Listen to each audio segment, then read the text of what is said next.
All right, guys, welcome back to the Discovering Eden podcast. My name is Brandon, And I'm Jonathan. and we are back.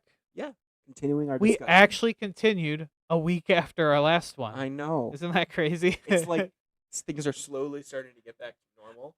Not that anybody else listening can even notice because I looked at the view count and, well, it's crickets, but, you know, we know that these episodes will reach you when The time is right. when the time is right. God will move in this. We Mhm. trust that God's moving in the midst of this. And though right now we're in a season where, you know, and it's not all about view count or anything like that, but we're in a season of waiting, Mhm. and it's tough. And it just so happens that this is the series of spiritual warfare where, this is kind of how things have been as of late. Yeah. Um, but we know God is moving. Yeah. So we know that this will reach the ears of those who need to hear it. Mhm. And we're just grateful and thankful to be a part of that journey. Yeah. So, as we continue into our series, I'll pray us into it and then we'll get to the bumper and dive right in. Let's do it. All right. So, dear God, I just thank you that we are able to even have the opportunity to do this because I know not everybody has the opportunity to talk about you on these kind of platforms, or in some cases, don't have like the guts to do it or even the security to do it. So I just thank you for your provision. I thank you for just allowing us to even do this. Lord, I just pray that you would speak through the midst of what we are discussing today. Um, and I know it's a series on spiritual warfare, but there are different ways that we can be attacked in the midst of it. And we're focusing on a couple of those today, that being like emotions. And pray that you just be in the midst of it all.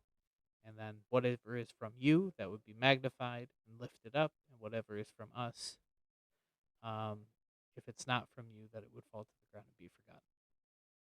I just pray this all in the name of Jesus. Amen. Amen. All right, let's get into the bumper and get right into it.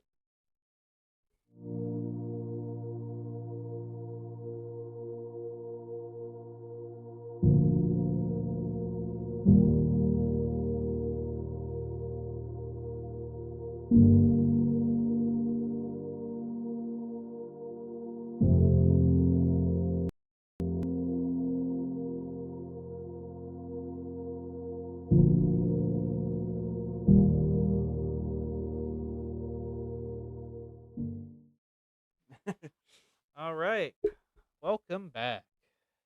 It's good to be back. I know it's only been a week, but it's good to be back. Back again. Okay. So I think let's just Jump right in. jump right in.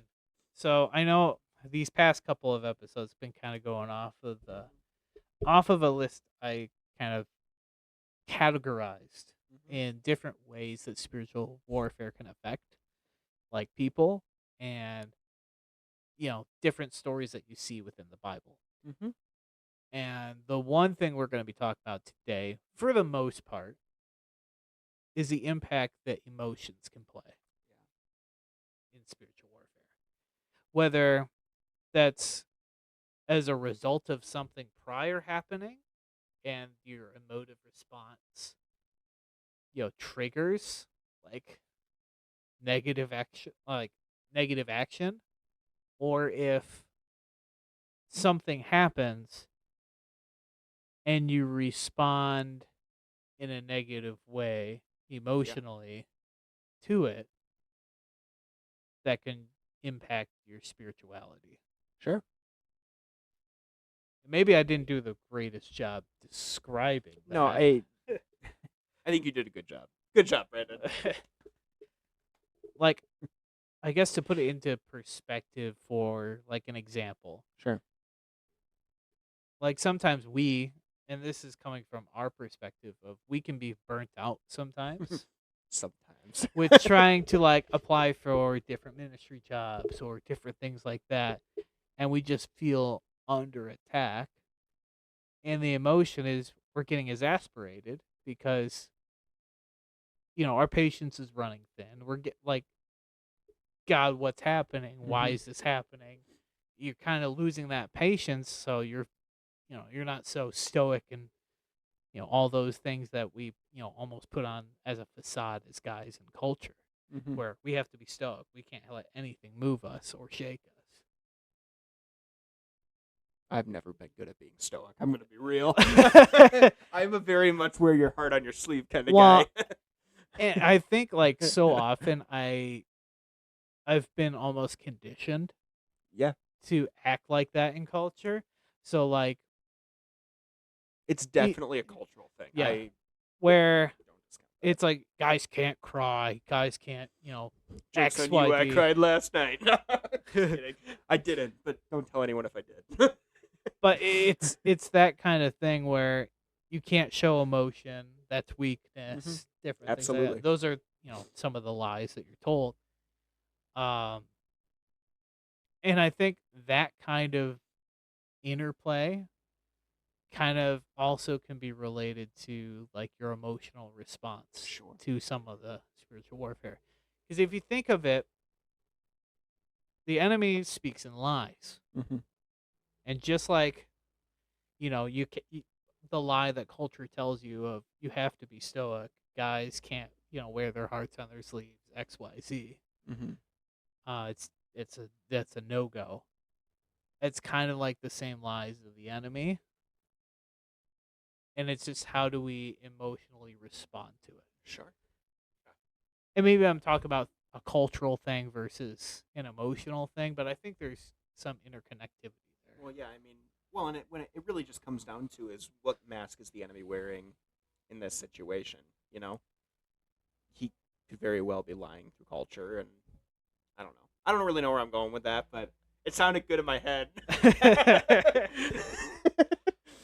So I know there's like the poster child of what we'll go into for like emotional retaliation, we'll say. Yeah. Um like in the Bible, which is the story of Cain and Abel. And to me, a it's the influence of the enemy a little bit, but it's more of an emotional response Sure. because it's jealousy. It's Cain going after Abel because, well, God seemed to favor Abel more. Why doesn't he favor me more? Mm-hmm. So we'll go into a deep dive here. Yeah. So I will read the passage. I know I have it pulled on one of my many tabs. All right.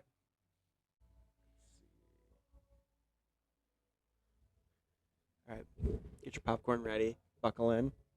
Story time, kids. All right. So this is Genesis chapter 4. We're just going to read the whole thing. Adam made love to his wife Eve, and she became pregnant and gave birth to Cain. She said, "With the help of the Lord, I have brought forth a man." Later, she gave birth to his brother Abel. Now Abel kept flocks, and Cain worked the soil.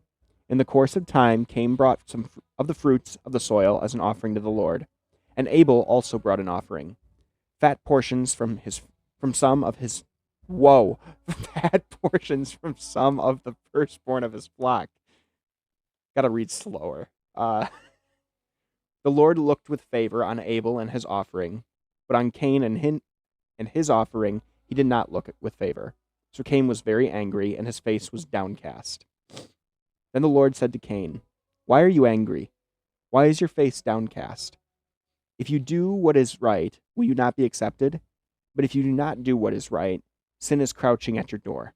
It desires to have you, but you must rule over it."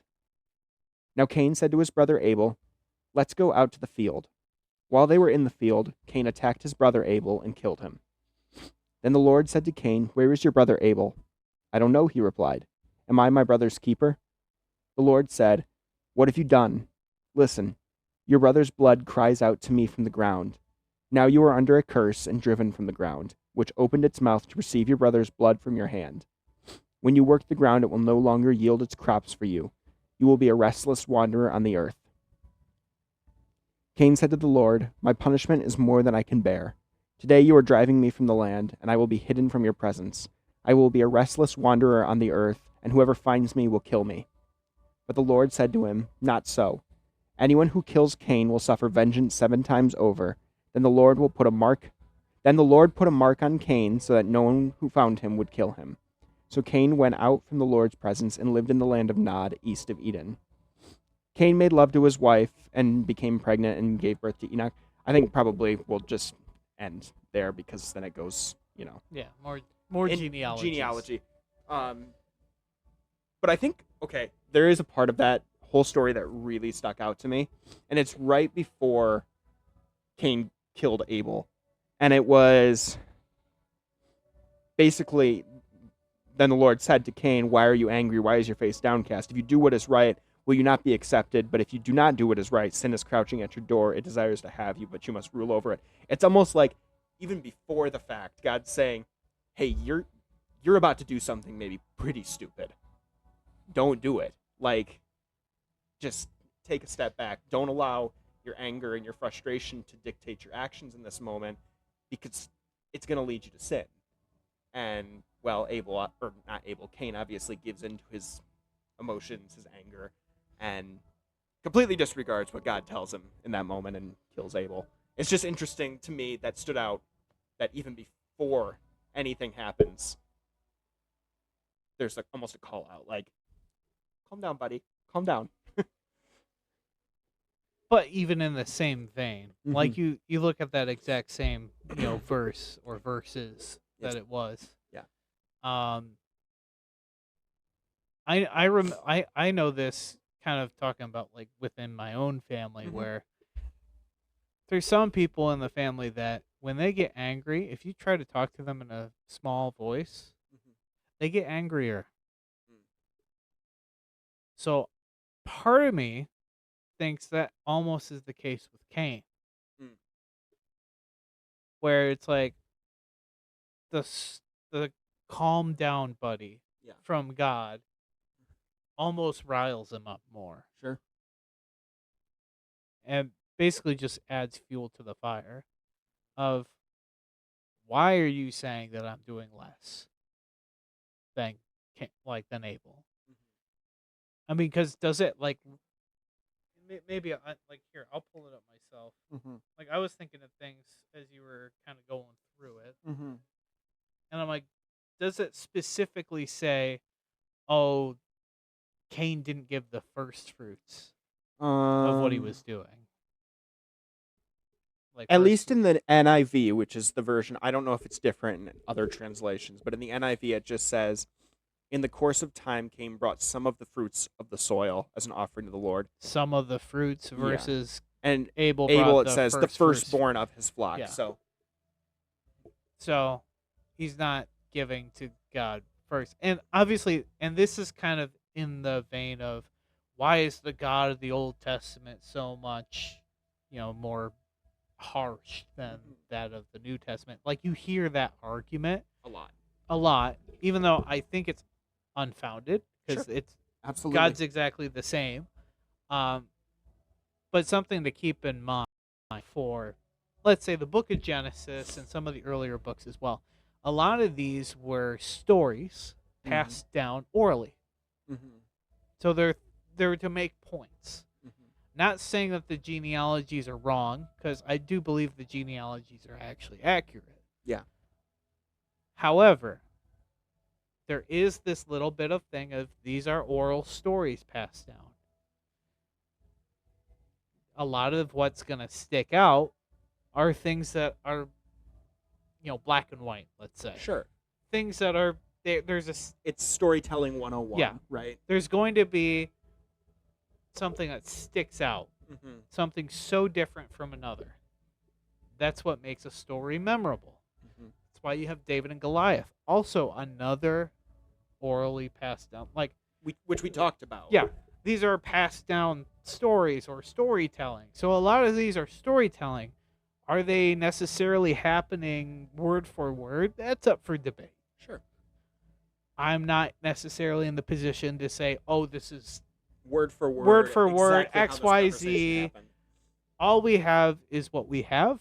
We can't go back to the oral tradition Yeah. because we're so far beyond that. To the point where it's in a different language now.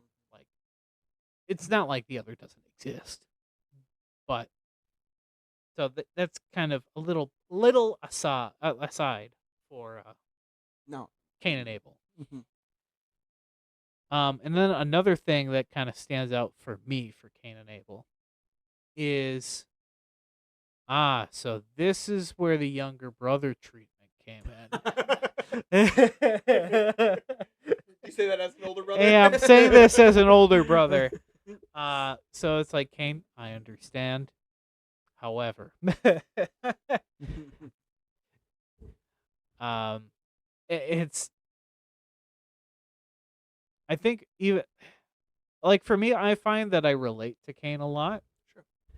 Maybe not in the act part of it, Yeah, absolutely. but I feel like especially in stories like this, in the storytelling, I think it's very normal for people to kind of associate with Cain Sure. in the frustration of, God, I'm doing what you're telling me to do, but it's not enough apparently. Like, why is that? When we, and sometimes we don't realize we're holding back. That is an understatement. Where I know for me, so often I say one thing and I'm like, I will do it. So the words and actions differ. Yeah. I can say one thing, but then when I actually try to do it, I do another. Sure. And this is the whole issue of humanity, I would say, where we we can always offer our voices to God of saying, "Man, I love you, God. I do all this. I do anything for you." But then the actions don't necessarily back it up. And then you're so easily turncoat. And we'll talk about that a little bit later in this episode as well. Maybe not. Maybe turncoat's a little harsh, but turntail maybe. I think the argument still stands though, right? Like I understand what you're saying.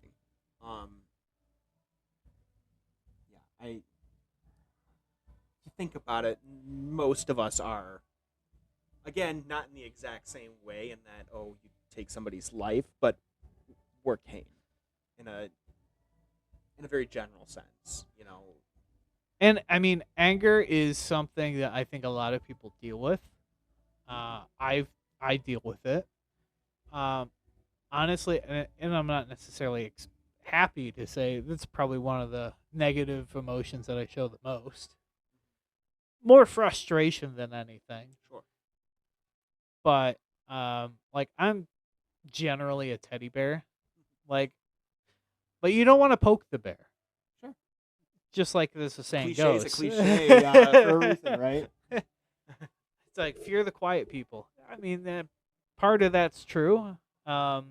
You don't poke the bear for longer than don't test it. But yeah, I don't know where else I was going with Cain and Abel. So unless you think of anything else, I don't know. I feel like there was something else. I just got to see if I can find it.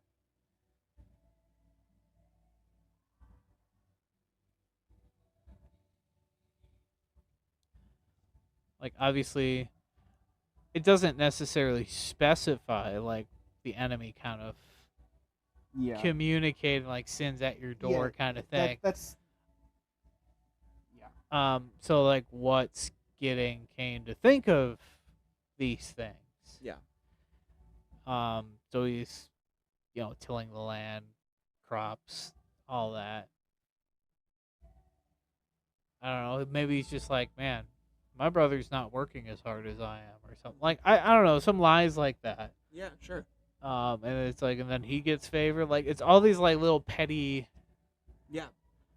Maybe you call it petty, but I just call it, especially for brothers, it's sibling rivalry. I mean, just kind even of thing. think about it like in a work sense, just in general, even beyond the sibling thing. How many times do you sit there at work and think, why is nobody else doing as much as I'm doing? Why am I the only one who ever does anything? Blah blah blah blah blah. And maybe to an extent that's true, but But it's how like, many times do you let that frustration and anger? well, he's like ruminating on it exactly. almost. You know. And that I think is the main part of the story where God's like, hey, check yourself before you wreck yourself. Absolutely. Unfortunately, in that time they don't have mirrors, so he couldn't check himself in the mirror. Yeah. But again, it goes back to that oral tradition. A point is made, and I think that's the point that is meant to stick out. Is hey, don't let anger overcome you. Don't let it fester. You know. Yeah. Um, And that doesn't like. And some people would be like, "Oh, see, because it's a fabricated story, or or an oral story that loses meaning because it's orally passed down, so it doesn't have like authenticity to it." I don't think that's necessarily like right no, because I think because if you look at any historical, anything, you go back far enough, it's going to be oral. At some point, there's going to be oral tradition. like for example, you go to like the Native Americans and every a lot of these stories that they have for their own beliefs, they're oral. Yeah. They're not written down. So to say, oh, because it's oral, it's not authentic, I think is wrong. But that's getting into a whole nother can of worms, and we're not gonna go there. So let's move on. Where do we want to go? So got a couple verses. I'm actually gonna jump down to thing because I alluded to it earlier with your mouth says one thing. Oh yeah. And then your actions dictate another. That's called the definition of Peter. Yeah. Peter is the exact kind of person that you wear your heart on your sleeve. You say things first, think second. He's very human. I mean, he is. I said that before we even started filming, but that's. I think to an extent, a lot of people would relate to Peter. Just, yeah, that's kind of me, And I would say it's passion because there is passion behind it, sure. which I think ties in. There's a lot of similarities with that and emotion because they're often interlaid and interlinked together. But especially for Peter, Peter was like one of the closest people to Jesus. You see this at the Mount of Transfiguration, where Peter is one of the few that are there. Peter is one of the ones that is closest to Jesus. And I think the story that probably stands out the most of basically this example of you say one thing, your actions dictate another is basically Peter saying, I will never doubt, like, I will never go against you. I will never talk against you, Jesus. I won't deny you at all.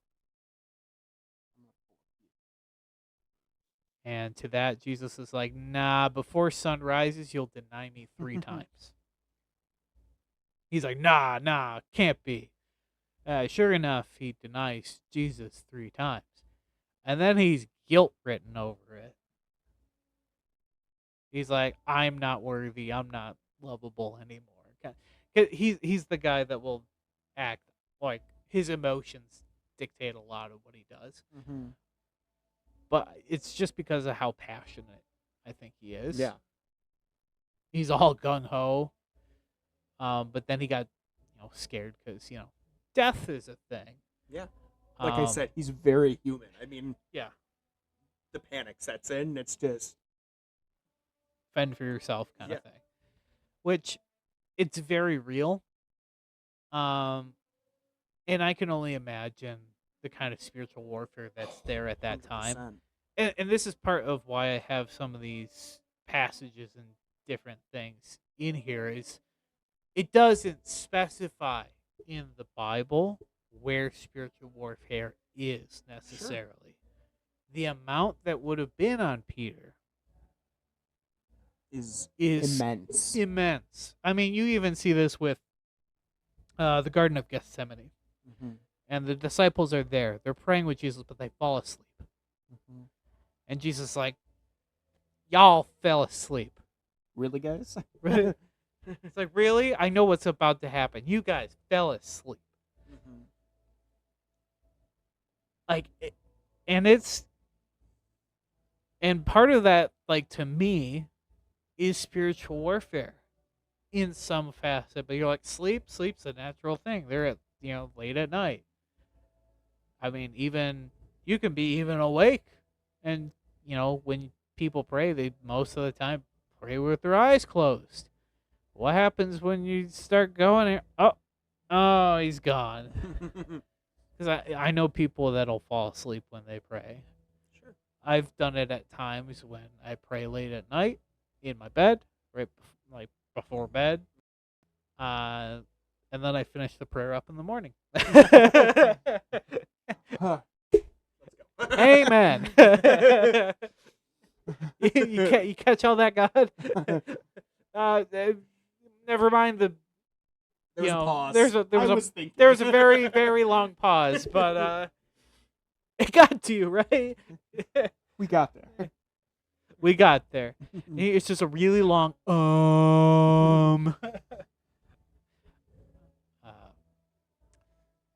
yeah. But Peter is, yeah, definitely that.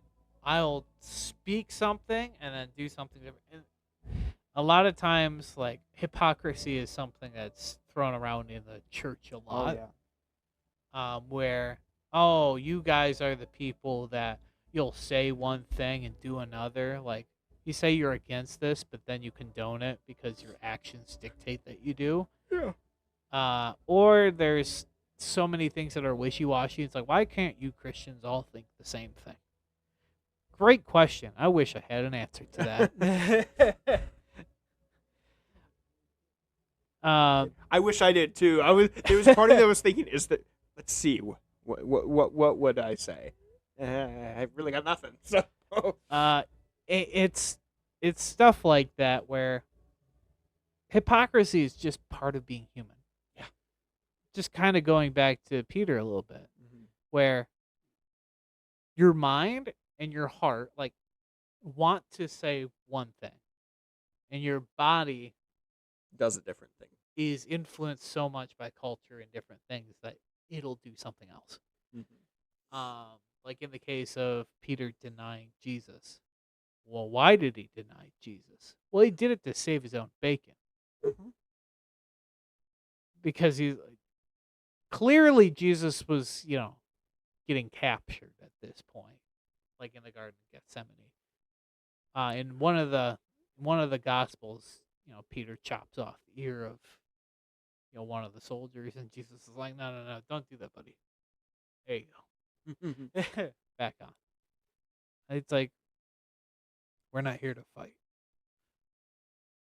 And I don't know what would have possibly been through Peter's mind at that point. He's like, he's just taking it. Like, why is he just taking it?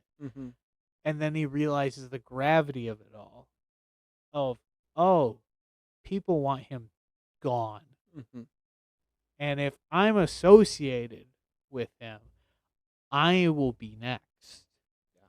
If not with him. And this is where this fear, and I think the fear of death is not,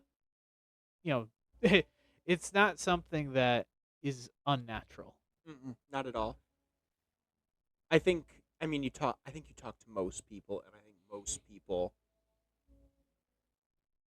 are, to an extent, a little scared of death. I mean, well, you even think about it in terms of like science, if you really want to go down that way. Sure.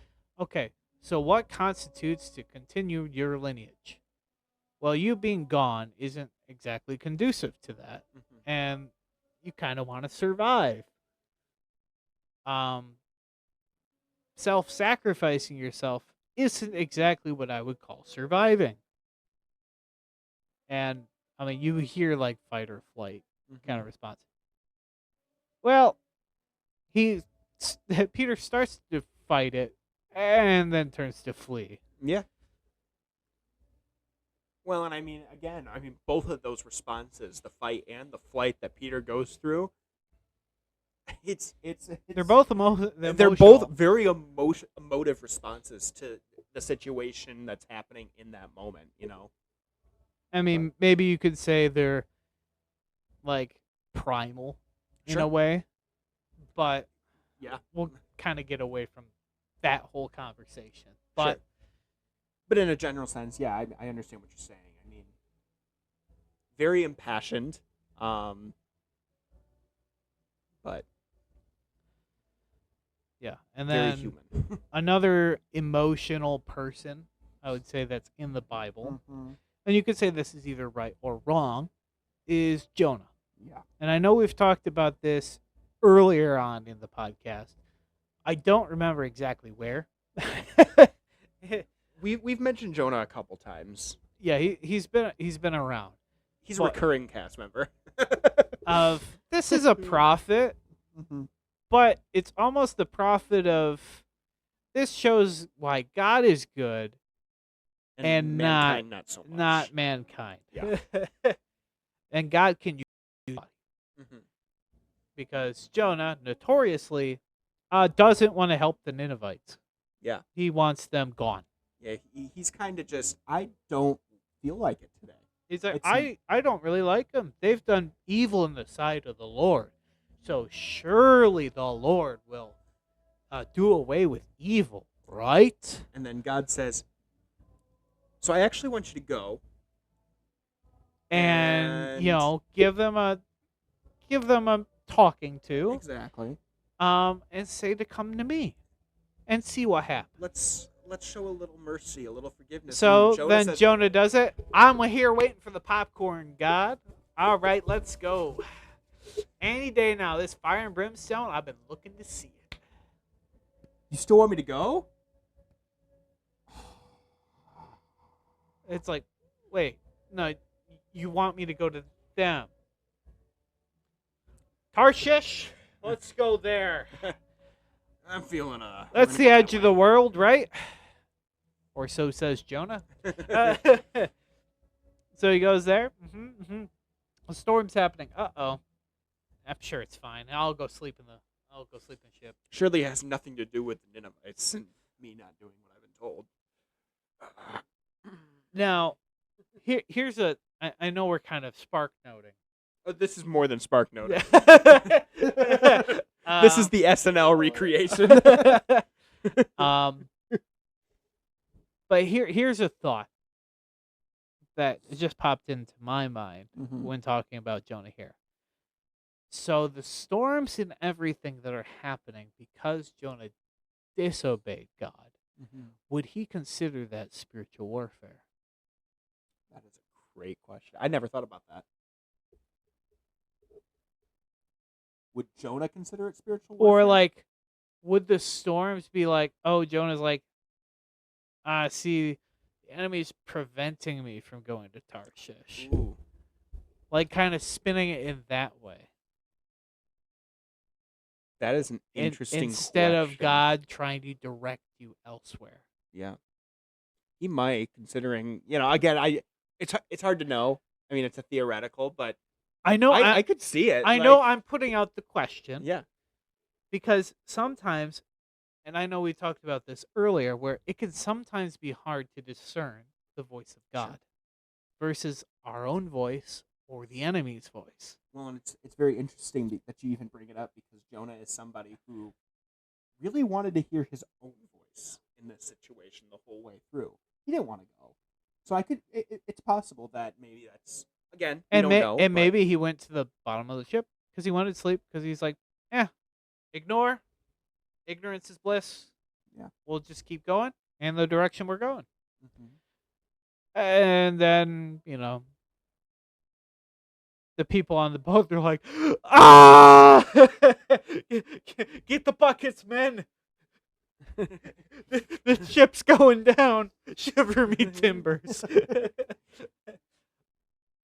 And then Jonah's like, okay, I'm getting wet down here. Okay, do you guys need help? Do you need help? I can help. Here, where's a bucket? Oh, God's whispering to me. Oh, So, guys, How easy would it be to get through to Tarshish through this? so here, let me strike you a deal. Throw me overboard, and nothing will happen to you. The other people, that's not a deal. We'll be taking out an innocent man. In his head, I don't think I'm so innocent. I wish I was. It's like- apparently I made an oopsie. So Jonah goes overboard, calms the sea Mhm. down. He's like, Jonah in his head, yeah, it checks out. Oh, I'm the problem.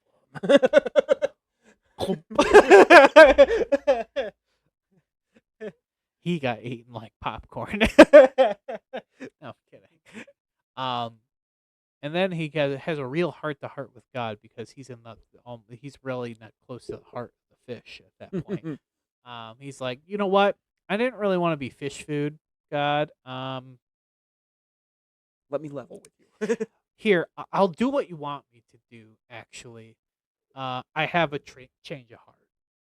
I'll do what you said. God's like, bet. Fish spits out Jonah. He's like, oh man, I smell like fish. This is the Freaks.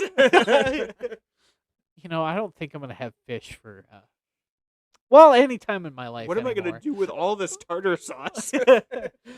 So then he goes to Nineveh. He's like, okay, I guess I'll just say something.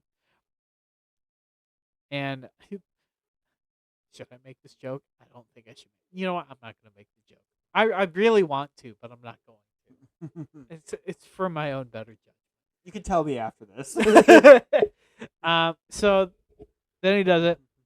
That's when he waits by the side because he wants to be in the auditorium for when the show's about to start. Mm-hmm. So he's there sitting eating popcorn. Sun's kind of a little hot, but eating popcorn. He's like, any day now, God. Okay, I'm getting a little frustrated. Shade comes. Ah, that's nice. Hey, Withers. Ah. God. Just take me out. It would be easier than doing what you want. It's like, God, I know you're such a forgiving God. I just don't want to forgive them. So just end it now. So End my just suffering. so if you're not going to end them, end me. And then that's basically the book of Jonah. Yeah. If that doesn't say emotional things, it's like, this is what I want, God. And God's like, yeah, but it's not about you. Mm-hmm. That's the book. And God still moves in the midst of it because who comes to the Lord? The Ninevites. The Ninevites and the sailors, Mm-hmm. who were not even part of, what God told Jonah to do. But God still moved in the midst of it. Yeah. It really is you said it, before we did our rehash of the Book of Jonah. However you want to describe that. But it really is how God uses the unlikeliest of people. Because Jonah was Well, it's like, and He I didn't know, here's so. something too. He's in the minor prophets. He's one of the minor prophets. Like he's in the book of Mhm. like part of the book of the Bible, or he's a part of the Bible in the section where all the minor prophets happen. My question is, so how is he a prophet? Even a minor one. If he wanted nothing for any salvation, sanctification of literally a whole people group. Yeah. He's like, you know what? They don't deserve He's more of a minor whiner. it.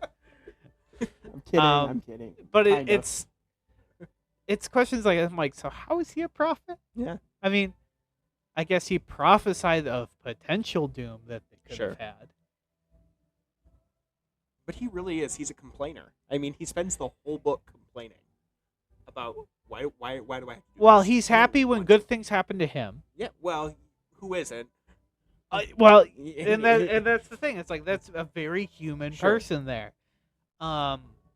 where it's like, he's happy when, and this is kind of where God kind of jabs at him too, where it's like, okay, so why are you upset because the plant died?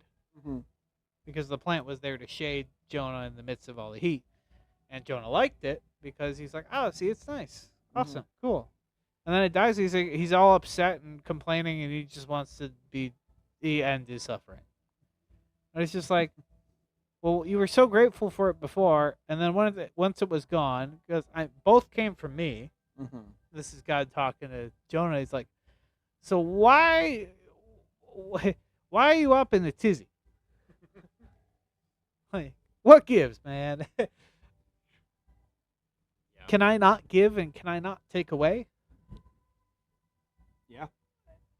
Jonah's like, I don't want to think about that, God. I just want to wallow in my own upsetness. Unless you want to give me my shade back, then I'll be happy again.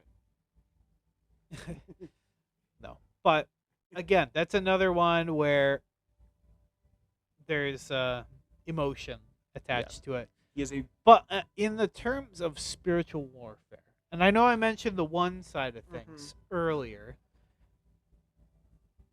but how do you think, do you think culture has influence on Jonah's take on the Ninevites as to why he doesn't want them to be saved? And that the enemy's using that as kind of fuel for the fire there? Or how else do you think spiritual warfare could be affecting? But I know these are all hypotheticals at this point. That is, yeah.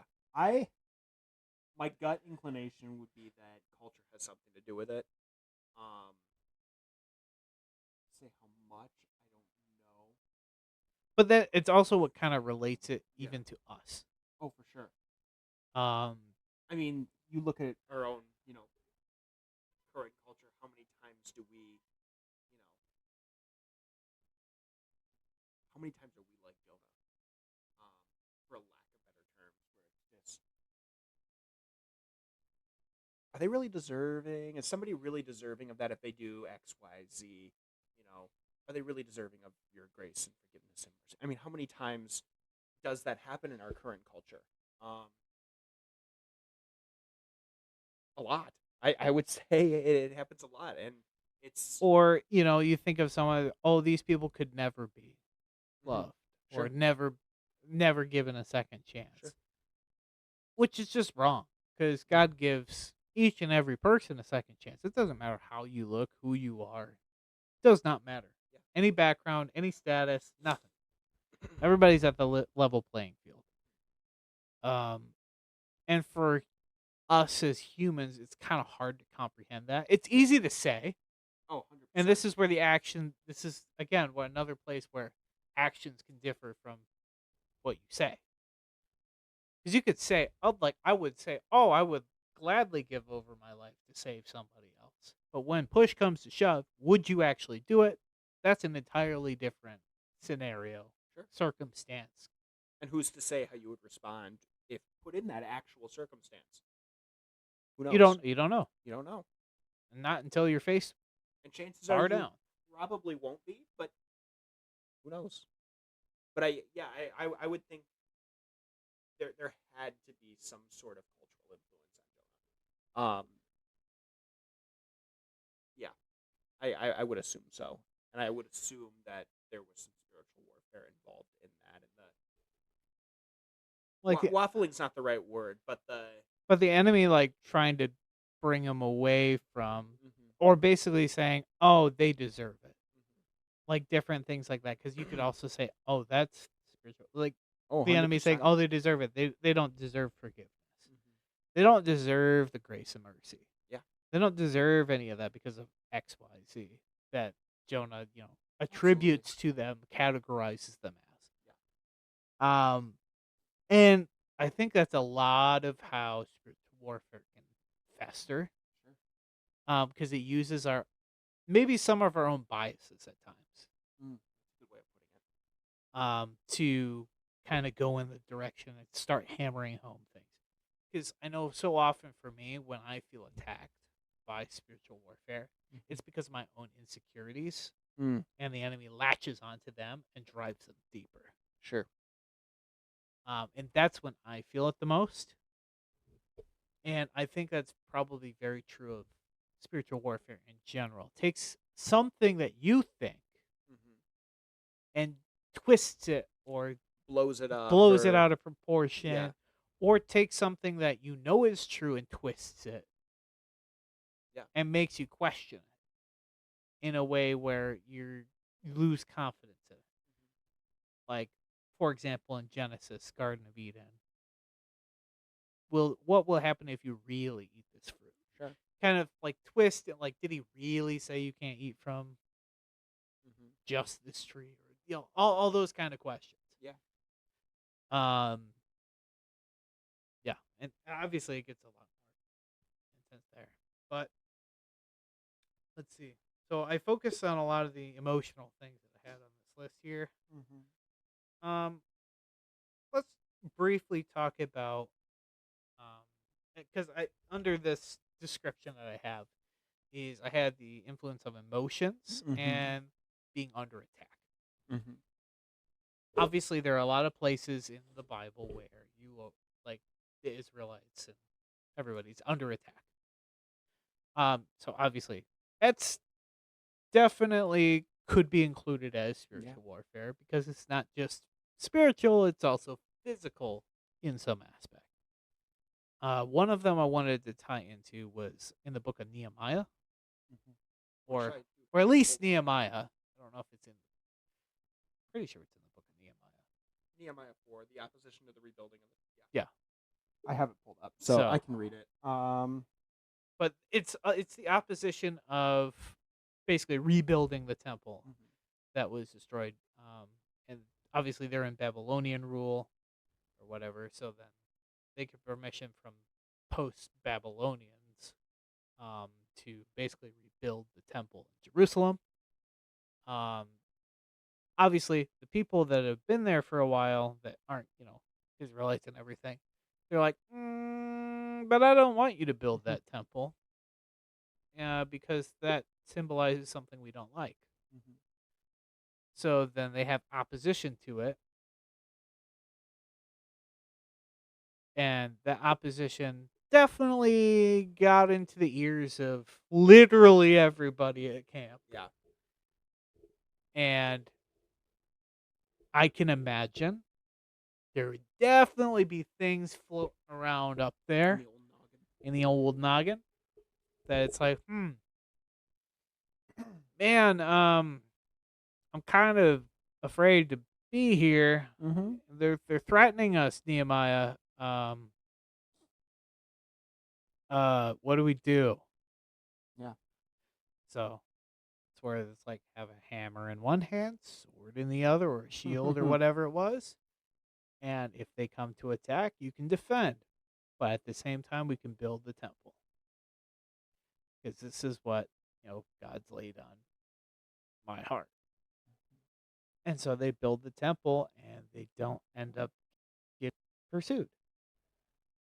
Now, was it because they were scared? Oh, they got swords. They know how to dual wield. They're a bunch of Kiritos. Sorry, nobody had a dragon poop sword. It's fine. Sorry, if you get the reference, you get the reference. If you don't, you don't. Is what it is. You probably don't even get the reference. I don't get the I'm gonna be real. Yeah, that's okay. Sword Art Online. That's what it is. I laughed like I got the reference, and I was like, I figured you probably didn't get it, but for those who don't know, yeah, that's another one. It's like you're under attack, and the voice is of doubt, fear, have to be elevated. Another one that comes to mind is Esther, the book of Esther, where Israelites are getting persecuted. Mordecai's basically being framed, different things like that. And Esther puts her life on the line, touching the sigil of the king, all that. Yeah. to basically say, "Hey, help my people." I'm summing it up. So Yeah. obviously, there's a lot more to it than that. And the Book of Esther is just a good read in general. But that for King Xerxes and all that. To get to the point where Haman, one of the is he a higher up? I don't even know. But he wants to be higher up. And he doesn't like Mordecai being at the gate, talking in like Queen Esther's ear. So he tries to take him out, and for the most part, like everything goes along with it, and then Israelites are persecuted. They're like, that's not good. And then that's when Esther comes in, and then, long story short, well, Haman got his just reward. He was a pain in the rear after all. For those who know, you know. Yeah. I don't really know where else I know I was just probably going to mention Esther in passing, but it's another instance where there's definitely going to be, I think, that level of spiritual warfare in the midst of it. So, yeah. Any other stories that come to mind, or just in general when it comes to emotions and spiritual warfare? Nothing immediately off the top of my head. I'm sure if I spend, a half an hour thinking about it, I have something, but not right off the noggin. The noodle. I know. Sometimes it's hard to just like word vomit. Or it's just like, yeah, I can just talk off the top of the dome and just come up with whatever. This is what outlines are for. Yeah. And I have the outline. It included some of the stories we talked about, but largely conversation based, and it goes wherever it goes. So I think that's probably about it. We'll probably think of something after we're done. Oh yeah, because 100%. that's usually how it goes. We'll be sitting during worship night tonight, and it'll be like, oh, There that it is. one. That's a good idea. That would have been great. Yeah. But I know. At least for us, it's important to like stew on some of these things. But I think, just think about the way that your emotions could be possibly influence spiritual warfare, or the way that because sometimes we creak the door to our heart open, and who do we allow in?